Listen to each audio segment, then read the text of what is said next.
16 अप्रैल 2007। वक्त सुबह के 7:15। वर्जीनिया के ब्लैक्सबर्ग टाउन में एक पॉलिटेक्निकल स्कूल में 23 साल के लड़के ने 32 लोगों को मौत के घाट उतार दिया। आज हम अमेरिका के हिस्ट्री में डेडलिएस्ट मास किलिंग की घटना से रूबरू होने वाले हैं। इस घटना को अभी 16 साल बीत चुके हैं, लेकिन फिर भी उसके जख्म अभी तक नहीं भरे और ना ही उन सवालों के जवाब मिल पाए हैं।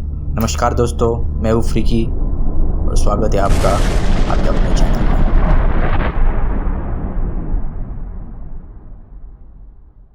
दोस्तों, ये कहानी है एक ऐसे लड़के की जिसको सोशलाइज होने में दिक्कत होती थी।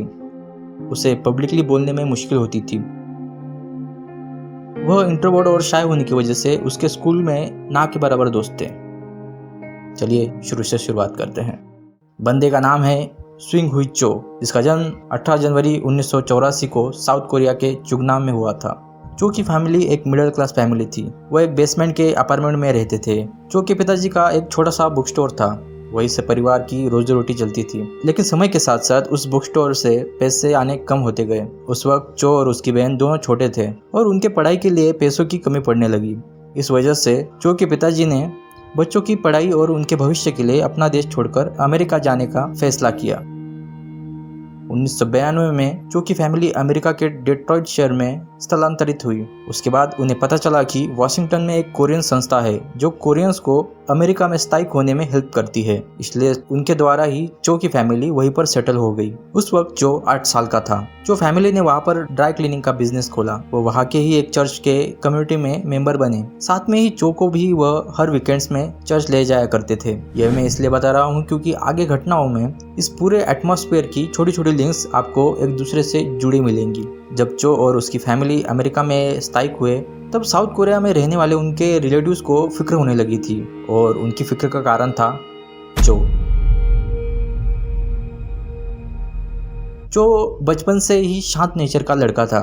वह ज़्यादातर दूसरों से अलग अलग रहना पसंद करता था, लेकिन जैसे जैसे वह बड़ा होता गया उसे खुद लगने लगा कि उसे कोई दिमागी बीमारी है जिससे वह सोशल सिचुएशंस को हैंडल नहीं कर पाता है। उसकी यह सोचने की वजह वह खुद था। उसे पब्लिकली या ग्रुप में खुद को एक्सप्रेस करना नहीं आता था। ऐसे सिचुएशंस में वह एकदम फ्रीज हो जाता था। साइकियाट्रिक भाषा में इसे सिलेक्टिवली म्यूट होना कहते हैं। चो के दादाजी ने बताया कि चो कभी भी उनसे आई कांटेक्ट नहीं मिलाता था। साथ में वह न तो उन्हें दादाजी कहकर बुलाता था, वो हमेशा ही दूसरों के साथ अफेक्शन कम या ना के बराबर दिखाता था।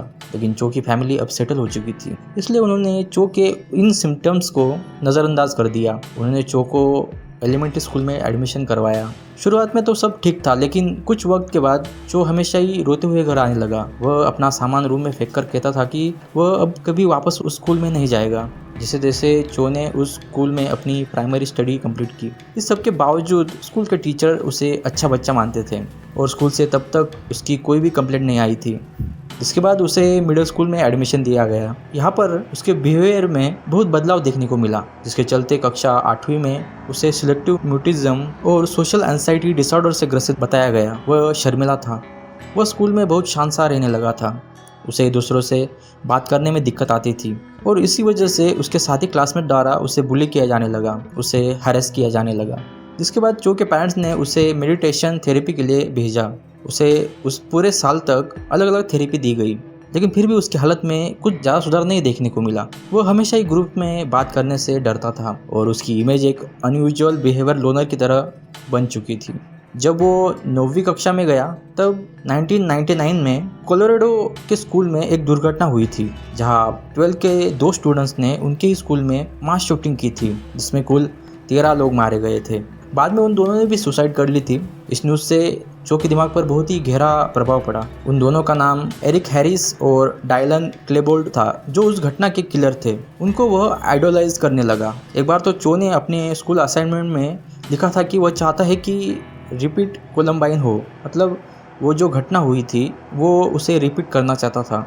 जिसके बाद टीचर ने चो की बहन को यह बात बताई, जिसके बाद उसे साइकियाट्रिस्ट के पास भेजा गया। ऐसे करते करते 2003 में चो स्कूल से ग्रेजुएट हो गया। उसके बाद 2003 में उसने वर्जीनिया टेक में बिजनेस इंफॉर्मेशन टेक्नोलॉजी में एडमिशन लिया। जो हॉस्टल में रहने लगा था। उसके साथ 5 और रूममेट भी रहते थे। जो को लिखने को बहुत पसंद था और वो लेखक बनना चाहता था, इसलिए वह स्कूल में पोएट्री क्लास में जाने लगा। लेकिन 2005 में उसे क्लास से निकाल दिया गया था। उसके टीचर के मुताबिक जो अपनी कविताओं में कुछ बहुत डरावना और घिनौनी लाइंस लिखा करता था। टीचर के मुताबिक वो क्लास में सनग्लासेस पहनकर बैठता था। जब भी उसे क्लास डिस्कशन में पार्टिसिपेट करवाते थे तो वो बिल्कुल ही चुप बैठता था। एक बार उसे अपनी टेबल के नीचे से लड़कियों की टांगों की फ़ोटो निकालते हुए पकड़ा गया था। इसलिए उसकी टीचर ने डिपार्टमेंट हेड से कहा कि अगर आप जो को क्लास से नहीं निकालोगे तो वो खुद रिज़ाइन दे देगी। इसके बाद जो को निकाला गया था। तब उस स्कूल की डिपार्टमेंट हेड लुसिंडा रॉय थी। जब उन्होंने जो की कविताएं पढ़ी तो वो हैरान रह गई थी। रॉय ने तुरंत पुलिस और यूनिवर्सिटी को इसके बारे में सूचित किया, लेकिन पुलिस का कहना था कि जो उनके लिए अभी कोई खतरा नहीं था, क्योंकि उसने अभी तक कोई ऐसा क्राइम नहीं किया था। जब बाद में मिस रॉय को जो के स्कूल मास मर्डर के बारे में पता चला तब उन्होंने कहा कि मैंने तो पहले ही कहा था कि यह सब होने वाला ही था। हाँ, मैं तब ज़रूर सरप्राइज रहती जब यह नहीं हुआ होता। रॉय ने जो को एक्स्ट्रा ऑर्डिनरी लोनली कहकर डिस्क्राइब किया था। जो ने उनसे एक बार कहा भी था कि वह अकेला रहता है और उसके कोई फ्रेंड्स नहीं है। Said, but mainly he was defending himself in a way that I felt seemed to be still very angry, still very inappropriate in terms of his tone. It's not the way you would speak to a professor or about a professor. जो अपने first year में school में fit होने की कोशिश कर रहा था, लेकिन लास्ट ईयर आने तक वह बहुत अकेला हो गया, या फिर उसने खुद को अकेला कर लिया। स्कूल में उसका बर्ताव दिन पर दिन बिगड़ता जा रहा था। एक दिन एक पार्टी में उसे गर्ल्स रूम में कारपेट को फाड़ते हुए देखा गया। उसके क्लासमेट कहते थे कि वह बहुत ही शांत रहता था। जब भी हम उसे हाय हेलो करते थे वो बस चुपचाप बैठता था, कोई रिस्पॉन्ड नहीं देता था। वो अपने नाम की जगह क्वेश्चन मार्क लिखता था, इसलिए टीचर भी उसे क्वेश्चन मार्क किड बुलाते थे। जो कि रूममेट्स करन ग्रेवल और जोसेफ ऑस्ट का कहना था कि जो कि एक इमेजिनरी गर्लफ्रेंड थी जिसका नाम वह जेली बताता था। वह कहता था कि जेली एक सुपर मॉडल है और वो स्पेस में रहती है। जोसेफ के मुताबिक इस घटना से 1-2 हफ्ते पहले ही जो का स्लीपिंग पैटर्न बिल्कुल बदल चुका था। He was using the name question mark. Said, "Hey, I'm question mark," and that really freaked the girl out. जो एक रात को अचानक से उसके रूममेट की फोटो खींचता हुआ पकड़ा गया। वह उस रूममेट को दूसरे नंबर से कॉल करके परेशान करता था। वो कॉल पर बताता था कि वह चो का भाई है और उसका नाम क्वेश्चन मार्क है। यही नाम वो लड़कियों को भी बताता था। जिसके बाद उन 2 रूममेट्स ने चो से बातचीत करना धीरे धीरे बंद कर दिया और उनके दोस्तों को भी, खासकर लड़कियों को, उनके रूम में न आने की हिदायत दी। लड़कियों के प्रति चो का बिहेवियर काफी अग्रेसिव था, इसलिए उसकी कंप्लेंट 2 बार पुलिस से की गई थी। एक बार उसे 2 लड़कियों को स्टॉक करने के चक्कर में वार्निंग दी गई थी और दूसरा जो इंटरनेट पर लड़कियों से बात करता था तो वह बातों ही बातों में अग्रेसिव होकर उन्हें फोन कॉल्स करता था और उनसे सुसाइडल बातें करता था। इसकी वजह से पुलिस एक बार उसके रूम तक आ गई थी और यही इंसिडेंट्स बार बार होने की वजह से उसके रूममेट्स अब चो से डरने लग गए थे। जो हमेशा ही कहता था कि वह खुद को मारना चाहता है और इसी सुसाइडल थॉट्स की वजह से उस रूममेट ने चो के फादर को यह सब बातें बता दी। जिसके बाद चो को वर्जीनिया मेंटल हेल्थ एजेंसी में इलाज के लिए भेज दिया गया, लेकिन वह चीज़ भी उसे रोकने में नाकाम रही और आखिर चो ने वही किया जो उसको नहीं करना चाहिए था।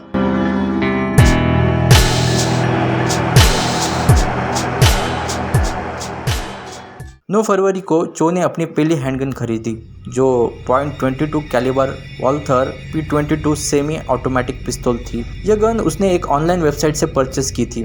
आपको बता दें कि अमेरिका में गन खरीदना बहुत आसान होता है, मतलब इंडिया से तो आसान ही होता है।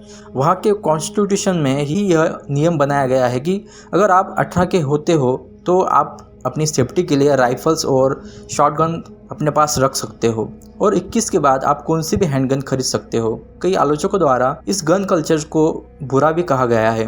खैर, हम इस बारे में किसी और वीडियो में बात करेंगे। 13 मार्च को उसने दूसरी गन ऑर्डर की जो A9mm ग्लॉक 19 थी, जो अब परमानेंट अमेरिकन रेसिडेंस हो चुका था। इसलिए उसका बैकग्राउंड चेक करके उसे गन डिलीवरी आसानी से मिल गई। गन को डिलीवरी के लिए 30 दिन लगे। इस दौरान चो ने अपनी मेडिकल कंडीशन उनसे छुपा कर रखी थी। 21 और 22 मार्च को चो ने 20 गन मैगजीन खरीदी। चो ने जानबूझकर हॉलो पॉइंट बुलेट्स खरीदी। ये bullets full metal jacket bullet से ज़्यादा टारगेट की टिश्यू डैमेज करती है और यह ऑर्डिनरी बुलेट से ज़्यादा सटीक और लेथल तरीके से काम करती है। चो ने बताया था कि उसने कई बार अटैक का दिन पोस्टपोन किया था और अटैक से पहले उसने 3 बार गन्स को चलाकर रेंज की प्रैक्टिस की थी। 16 अप्रैल 2007 की सुबह चो ने अटैक करने का दिन चुना।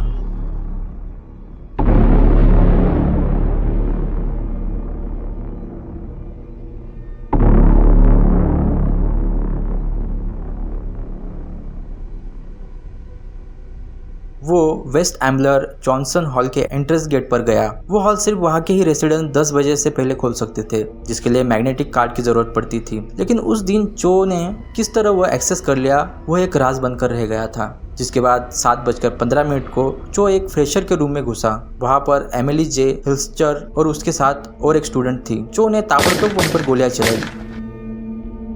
एमिली के बारे में बाद में अफवाह फैली थी कि चो ने उसे प्रपोज किया था, लेकिन उसके ना कहने पर वो गुस्सा हुआ था और इसीलिए उसने पहले उसे मारा था। लेकिन बाद में रिपोर्ट्स में आया कि एमिली चो को जानती ही नहीं थी। दूसरी लड़की वहां से भागने में सफल हुई। उस रूम में गन की आवाज़ सुनकर बाजू में ही एक senior Ryan C Clarke Emily के घाव को पट्टी लगाने लगी, लेकिन वहीं पर छुपे चो ने उसे भी गोली मारी, जिसमें वह मारी गई। यहाँ पर एमिली अभी भी जिंदा थी, लेकिन उसे 3 घंटों तक कोई मदद न मिलने की वजह से वो वहीं पर तड़पती रही और आखिरकार वह मौत की गोद में समा गई। जिसके बाद चो अपने रूम के हार्पर हॉल में आया। गोलियों की आवाज से पुलिस और एम्बुलेंस जॉनस्टोन हॉल पर पहुंच चुकी थी। यहाँ पर चो ने अपने खून से रंगे कपड़े बदल लिए। जिसके बाद उसके कंप्यूटर में सारे ईमेल्स फाइल्स उसने डिलीट कर दी। जिसके बाद वह हार्ड ड्राइव और फोन उसने पास ही के तालाब में फेंक दिया, जो बाद में कभी नहीं मिला। पहले 2 मर्डर को लगभग 1 घंटा हो चुका था। जिसके बाद चो एक पास ही के पोस्ट ऑफिस के पास गया और उसने एक पैकेज उसमें डाला। उस पैकेज में कुछ राइटिंग में डॉक्यूमेंट्स थे, कुछ वीडियोस और उसकी तस्वीरें थी जो उसने एनबीसी न्यूज को पोस्ट किए थे। तब तक 9 बज चुके थे। 9:40 को चो कैंपस के नॉरिस हॉल में पहुंचा, जहां इंजीनियरिंग, साइंस एंड मैकेनिक्स सिखाया जाता है। चो इस बार बैकपैक पहनकर आया था, जिसमें heavy duty chains, locks, hammer, एक चाकू, 2 हैंडगन्स और 20 से 25 राउंड मैगजीन्स और लगभग 400 बुलेट्स भरे हुए थे। इसके बाद उसने हॉल के तीनों मेन गेट पर वो चेन्स और लॉक्स लगा दिए। साथ ही में उसने गेट्स पर एक नोट चिपकाई कि अगर इस गेट को खोलने की कोशिश करोगे तो यह डोर बम ब्लास्ट होगा। लेकिन यह नोट वहाँ की एक फैकल्टी मेंबर ने देख लिया था और वह यह बात एडमिनिस्ट्रेटिव को बताने के लिए 3rd फ्लोर पर गया। लेकिन उसी वक्त चो ने 2nd फ्लोर पर शूटिंग शुरू कर दी।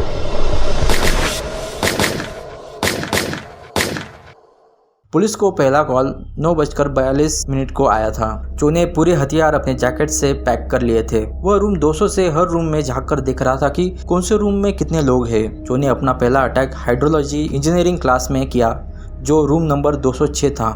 उस क्लास में उस वक्त 30 लोग थे।